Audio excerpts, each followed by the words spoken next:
কারণ আমার মনে হয় ওদের বন্ডিংটা হওয়াটা ভীষণ প্রয়োজন। আর কবিরও তাই জন্য ও না এরকম করে টিপে বললাম না প্লিজ।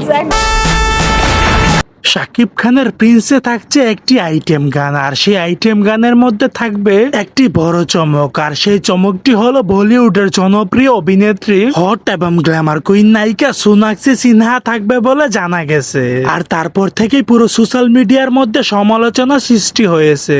ওপার বাংলার জনপ্রিয় অভিনেত্রী কোয়েল মল্লিক রীতিমতো চমকে উঠেছে এবং তিনি কোনোভাবেই শাকিব খানের পাশে সোনাক্ষী সিনহাকে মেনে নিতে পারছে না।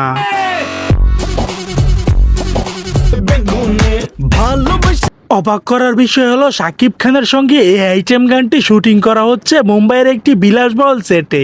আর অন্যদিকে কোয়েল মল্লিক একটি বার্তা প্রকাশ করে বললেন, শাকিব, আমি কখনো কল্পনাই করতে পারছি না তোর সিনেমার মধ্যে সোনাক্ষী সিনহা থাকবে। ভেবেছিলাম তোর এই সিনেমার মধ্যে আমি কাজ করব, কিন্তু তুই আমাকে বাদ দিয়ে শেষ পর্যন্ত সোনাক্ষী সিনহাকে নিলি।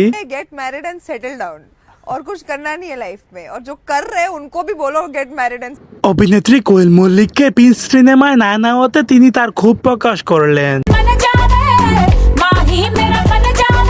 বলতে গিয়া তাও ভুলি না গান বাজে তুই কানে। সো দর্শক, আজকের এই ভিডিওটি এই পর্যন্তই। যদি ভিডিওটি ভালো লেগে থাকে তাহলে ভিডিওতে একটি লাইক, একটি কমেন্ট আর অবশ্যই চ্যানেলটি সাবস্ক্রাইব করতে ভুলবেন না।